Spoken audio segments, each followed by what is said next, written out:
Ang salita ng Diyos ay laging fresh as the newspaper of today. Sa lahat ng bagay na kailangang maalaman ng tao, ang salita ng Diyos ay laging may tugon, either directly or by principle. Kaya laging up to date ang salita ng Diyos. Sa mga detalyeng maliliit, of course, hindi natin maasahan na nakatala rito. Dahil kung ilalagay lahat, yun ang ginawa ng Panginoong Diyos. Sa huling kabanata ng Aklat ni Juan, magsasabi sa atin na hindi kayang lulalin o taglayin man lang ng buong mundo ang sulat na tutukoy o magpapahayag ng ginawa ni Kristo. Ngayon pong oras na ito, nagagalak po tayo na talakayin ang isa sa importanteng bahagi ng ating buhay, yung pag-iingat sa kalikasan. How we should care for God's creation. Magandang araw po sa inyo lahat. Ito po yung lingkod, Fred de Guzman, ang life coach ng Squad 244. Nagagalak po tayo kapiling kayo mga taga-Bulacan, and then we have also audience from outside the country na nakikiisa kasama ating mga kapulungan sa iba't ibang dako ng bansa. Nagagalak tayo na sinasamahan nyo kami lagi, ang aming Squad 244, sa lingguhang pag-aaral. When we talk about creation, we are referring to the nature that is the natural earth and the things in the earth. Trees in the forest, birds, animals, water. So, importante ho na maintindihan natin that nature should be protected because it provides food, water, it provides medicine, mga material na bagay for our shelter, the natural cycle, yung climate change, and even yung nutrients na kailangan natin para mabuhay ay nakasama po sa ipinagkakalob ng kalikasan. In short, nature is the sole supplier ng Diyos para sa ating pangailangan. And the question is, paano natin ito pangangalagaan? What if this nature is destroyed? Masama po ang naging bunga pagka ito ay pinabayaan at winasak. And bantad na po tayong lahat, lalo sa ating bansa. Konting ulan, baha. God provides rain for our water, para diligan ng halaman, pero ang baha po, gawa ng tao. Lagi po, bunga ng kawalang disiplina, clogging, disasters, or byproducts of kawalang disiplina, kawalang puso ng tao, of their treatment sa nature. Again and again, sinasabi natin, mahirap pero hindi po imposible na ang ating kalikasan ay maingatan. Sabi nga ng isang tao, as I have heard it, nung daw nakaraang pamahalaan, meron daw iginayak yung kanilang gobyerno na programa para solusyonan ng baha. Ang tanong, bakit hindi ipinatupad? Nakakalungkot po that people just keep on talking as if they knew the solution, pero pag sila na nasa kapangyarihan, hindi natin makita the walking, puro talking. But again, going back to what we are discussing, yung magkaroon tayo ng healthy ecosystem, posible pa ho naman yan, at hindi ho maiwasan na tayo ay mag-devote ng time, lalo sa ngayon, sa ating maikling oras, na we will be able to cleanse our water, purify our air, maintain our soil, regulate the climate, recycle nutrients, and provide food na kailangan nating mga tao. Kamakailan lang naganap yung mga smog na nagkukos ng kadiliman sa paligid, nag-i-irritate ng ating mga paningin dahil po sa marahil galit ng kalikasan. Pagka ang ating pong kalikasan ay nabantayan, napangalagaan, they provide raw materials and resources for medicine and for other purposes. Ito yung pundasyon ng ating sibilisasyon, hindi lang sa ngayon, pati yung susunod na henerasyon. And that would sustain our economy. Yung tayo ay maging makakalikasan. Yung may malasakit sa kalikasan. Ay magiging totoo lamang po yan kung tayo ay magiging makadiyos din naman. Ang tunay na makakalikasan ay mga taong mga makadiyos. We all should know God, hindi lamang lang labi o ng nguso, dat kilala natin ng Diyos sa ating puso. And when we know Him, God will guide us para magabayan ang lahat ng ating mga kilos. Isa na riyan ang pag-iingat ng ating kalikasan. Genesis 1, verse 1 and 26, ang sabi po ng Biblia, in the beginning God created the heaven and the earth, and God said, let us make man according to our image, according to our likeness. So, the Bible also said, let have dominion over the fish of the sea, birds of the air, tame animals, all wild animals, and all the creatures that crawl on the earth. So di man natin maarok lahat yung lubos na bagay tungkol sa ating Diyos. Hindi man natin maintindihan lahat ang eksaktong detalye tungkol sa ating Diyos sapagkat He is so infinite. We have finite mind. Pero at least we will have that glimpse of what He said about Him that would guide us with our life. Lalo nga ho sa pag-iingat ng kalikasan because He is the foundation of how we should treat the nature or kalikasan. And He is here, through the Bible, rehearsing us about the God of creation. So let me start with this. Patungkol po sa Diyos na lumikha, the Creator. He is the God who was presented. The fact of God is not argued sa Biblia. The nature and the being of God ay hindi kailangan ipaliwanag. We do not have the right for God to explain Himself. God just revealed Himself to us through the Bible. Alala kung tayo ay makakilala kay Kristo, we will be able to know Him and He will make Himself manifested in us. So the God who is presented sa Biblia, no need of so many explanation, no need of attitude, no need of argument, no apology for it. Simply, the Bible says, in the beginning, God. At yung sumulat po ng mga pinasulat ng Diyos na writer should need not explain God's existence. Neither should I. Sapagkat hindi natin kaya maarok lahat. So God doesn't need any proof. Sometimes, people would dare God or dare others, proclaim themselves to the atheists, boast themselves that I can prove that there's no God.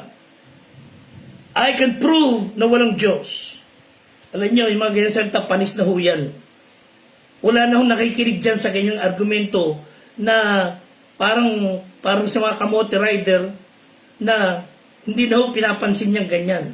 Because sa panahon ito, along with modern technology at ang mga tao ay nagiging matatalas na, you don't need to prove that there is no God. Sapagkat that is a very stupid argument. And I will say, mas mabuting katugin nila, you prove that there is no God and you will fail.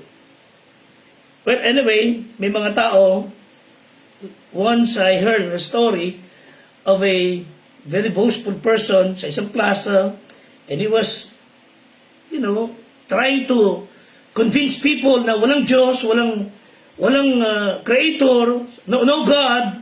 In short, he was boasting that I can prove that there's no God.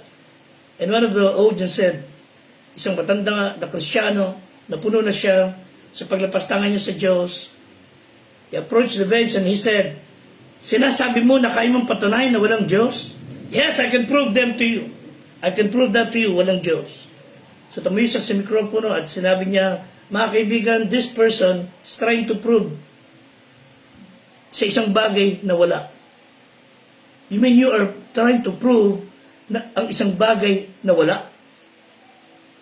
So, God does not reside in the realm of proof.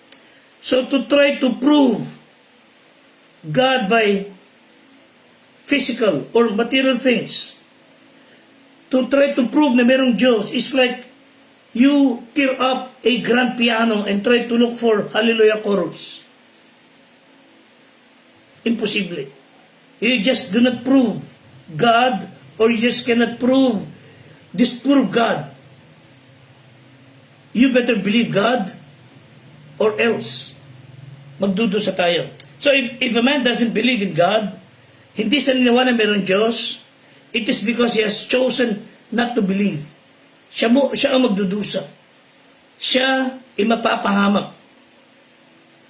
Maliwanag ang sinabi ng Bible, in the beginning, God created the heavens and the earth.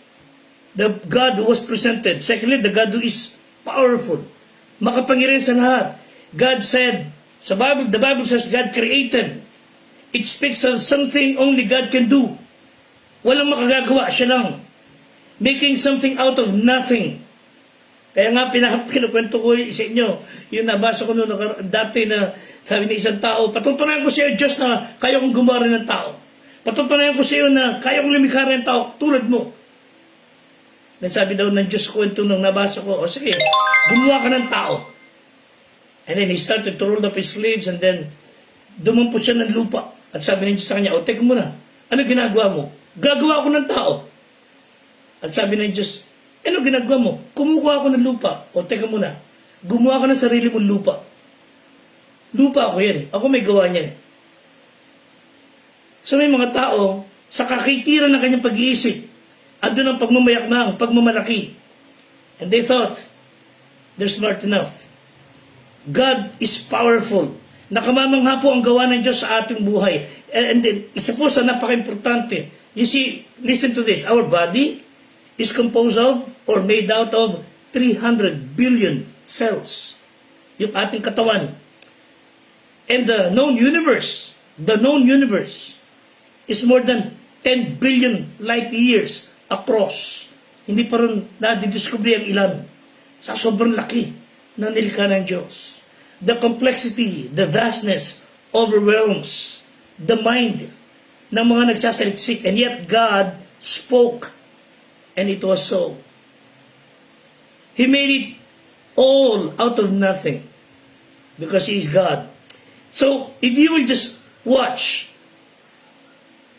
in paligid, you would just observe, then you reason there must be someone who created all things. Kaya ako nga madalas, kung yun nga yung relo na disusi. Kung bubuksan mo sa ilalim, napaka-complicated, intricate ang lahat ng makinara sa loob ng relong iyan. Hindi ho nagsama-sama yan, nakita-kita yung mga piyesa-piyesa at isang araw ay nagsama-sama, then presto naging relo. Walang ganon. Kung merong watch, may watchmaker. Kung merong creation, may creator. May manlilikha. So, hindi po basta nilitaw ang lahat ng bagay na ganyan lang. God created all things. And we see evidence everywhere. The mighty power of God. The miracle of His handiwork. Kitang-kita. The powerful God, the presented God, the God who is purposeful. May layunin po ang Diyos, and He had reasons why He created everything. May dahilan siya kaya niya nilikha tayo. May dahilan siya bakit niya tayo nilikha. And the Bible says in Revelation 4:11, He created all things for His pleasure, for His praise. Romans 11:36. and He created all things for His people. Psalm 84:11. The trees would lift their leaves up on high, as if they were praising God. Even the mighty ocean heaved their billows, as if they were praising the Lord. And we were made to praise Him as well. Hindi po tayo nilikha para sayangin ang buhay, i-disrespect ang buhay. God created you and me to worship Him and to praise Him. Nga lang sumuway ang tao, tinalikuran ng Diyos. That's why God sent His Son. Pinadala niya kanyang bugtong anak upang tayo hanapin at iligtas. That tayong sumampalataya na ibalik sa kanyang piling, ginagawa ang pagsamba at ang papuri na siyang layon niya sa ating buhay. So God created all things, all good things for us and for His pleasure. And fourthly, God, who is personal. God is not from a distance. Although He is a spirit, yet He has the characteristic of personhood. He, although the highest, walang makatataas pa, He is the Almighty, but He can be known by all of us in a personal way. Siya, pwede nating maging ama. Kayo, pwede niya maging anak.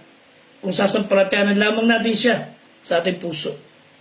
He has intelligence, emotion, will, and He is not some impersonal being or force. Tulad siya sabi na isang pelikula, may the force be with you. Mga kapatid, God is not a force. He is a person. Say it. May God be with you. He's not just a force. It's not by might nor by power, but by my spirit, saith the Lord, sabi na Zechariah. So it says in the beginning, God, the Trinity, God the Father, God the Son, God the Holy Spirit.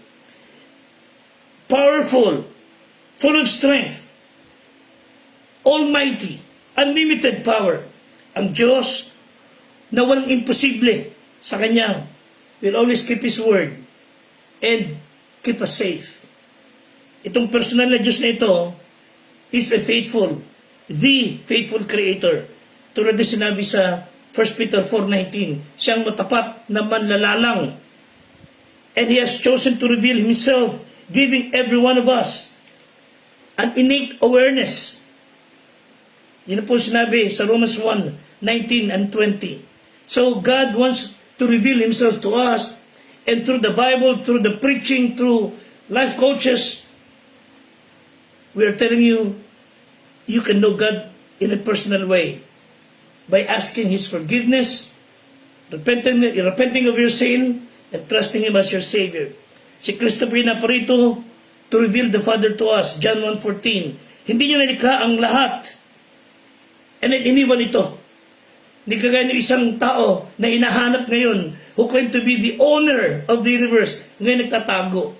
And by the way, yung mga naka-assign na mga huli doon sa mamang may-ari daw ng sanlibutan, ibinis-binisan niyo ho. Baka matakasan na kayo.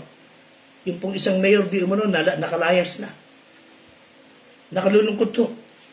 Some people, so sobrang sigurong dinami kinaing kaning tutong, nakukulapulan ng kaisipan, they would claim to be, they are the owner of the universe, savior of the world.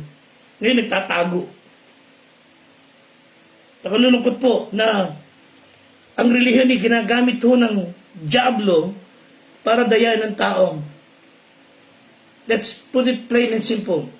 God wrote His word to let you know God loves you and He wants to save your soul. Yun lang pong nais ng Diyos. Kayo ay magkaroon ng buhay na walang hanggan, maibalik na kayo sa kanyang piling. Hindi siya napunta para magtayo ng religion. No religion can save you. No religion can change a person. It's only Jesus Christ. Walang relihiyon na napako sa krus. Walang relihiyon na nagdusa sa Kalbaryo.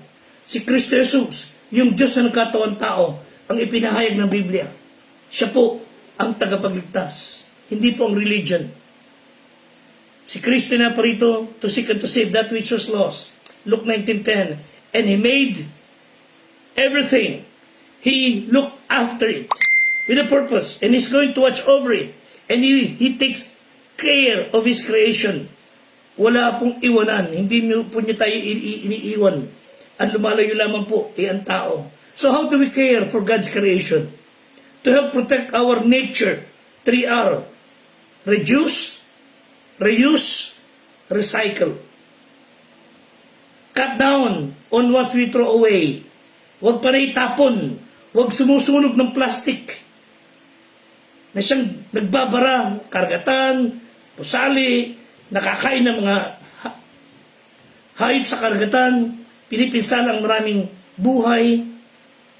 So, we should volunteer for community cleanup. Get involved sa pagtatanim ng puno, paglilinis ng mga kanal, planting trees, because it provides food, oxygen. Magtipid tayo sa tubig, shop wisely, buy less plastic, bring reusable shopping bag, use LED sa mga ilaw natin, mga simpleng bagay. Do not use chemicals kung pwede. Huwag itatapon sa kanal, sa dagat. If you could walk, drive less. If you could bike more, drive less. So, mga simpleng bagay. Because we are called to preserve the creation. Genesis 2:15. God placed man in the Garden of Eden upang kanyang alagaan at ingatan. Wala hong aasahan ng Diyos kundi tayo mga tao. Simple acts. Keep our environs clean. Huwag maging gawi yung dura ng dura kung saan saan. Nakapandidiring kilos na maraming tao. We were on the skyway isang araw, may nakahintong sa second truck na malaki sa gitna ng kalsada.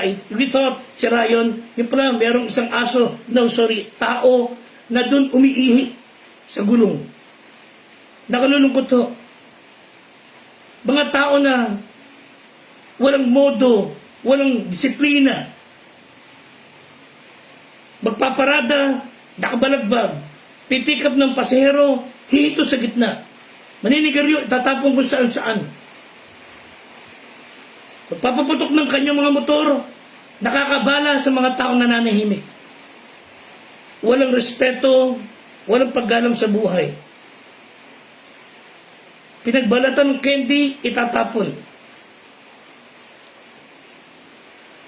Kalat niya, iiwanan sa lamesa, hindi mo na marunong ligpitin. Ang sabi po ng Panginoon sa atin sa Psalm 115, verse 16, the heavens belong to the Lord, but He has given the earth para sa atin. Para mag-enjoy tayo, hindi para sayangin, bulagsakin, pabayaan. God wants all creation na magbunga, na mag-bloom. And we are not the only creatures dito sa lupa. Hindi lang po tayo. When we pollute the land, the sea, and the air, our actions affect God's other creations and their ability to survive. May mga hayop na kailangang maayos ang paligid na siyang nag-idulot ng natural ecosystem natin. Karagatan, tubig, ilog na nagbibigay sa atin ng tubig na pag sinira natin, pinulyot natin, ipahahamak natin ang ating kinabukasan. Listen to what the Bible says. Psalm 104, verse 10 to 15. Siya ay nagsusugo ng bukal sa mga libis, nagsisiagos sa gitna ng mga bundok. Sila ay nagpapainom sa bawat hayop sa parang, nagpapatinuhaw ang mga mailap na hayop. Sa tabi nila ay nagkaroon ng kanilang tahanan ang mga ibon sa himpapawid. Sila ay nagsisiawit sa mga sanga, kaya dinidilig ang mga bundok mula sa kanyang mga silid. Ang lupa'y busog sa bunga ng iyong mga gawa. Kanyang pinatutubo ang damo para sa mga hayop, ang gugulayin sa paglilingkod sa tao, upang siya'y maglabas ng pagkain sa lupa at ang alak ay tagapagpasaya. Hindi po alak na kalalasing to, ito'y katas ng ubas, nagpapasaya sa puso ng tao at ng langis upang pasilangin ang kanyang mukha, at ang tinapay nagpapalakas ng puso ng tao. So the challenge is, again, Genesis 2:15, kinuha ng Panginoong Diyos ang lalaki, inilagay sa halamanan ng Eden upang kanyang alagaan at ingatan. Again, alagaan at ingatan ang kalikasan. Sabi ni Guy McPherson, if you think environment is less important than the economy, try holding your breath while you count your money. Importante po ang pag-iingat sa kalikasan. Isa pa, sabi ni Henry Cass, we do not inherit the earth from our ancestors. No, we borrow the earth from our children. Lilipas tayo, yung hiniram nating lupa, kalikasan, nagagamitin ang ating kinabukasang mga anak. Huwag nating sirain ngayon pa lang. Patuloy niyo po ipag-pray ang ating mga kapulisan. Isama niyo po lagi sa panalangin, hindi lang ang ating kalikasan. Of course, itong mga kasama natin sa Squad 244, sa pangunan ni Patrolman John Jason Reville, Police Corporal Jodrick Benedictus, Police Staff Sergeant Adio Burgess, Police Master Sergeant Fernando Datig, Police Master Sergeant Michael Bermejo, Police Master Sergeant Ryan Garcia, Police Senior Master Sergeant Wilray Guillermo, at ang aming squad leader na si Police Chief Master Sergeant Sir Joseph Aquino. Ipinapanalangin po namin, in particular, na ang ating gobyerno ay magkaroon ng fund para ang ating mga kapulisan mayroong body cam o taser man lang para proteksyon nila sa kanilang pagsugod sa mga kalaban, para proteksyon ang kanilang sariling buhay. So may God bless our squad and the whole PNP leadership. And may God bless you. Salamat po. And God give you peace. Until next time.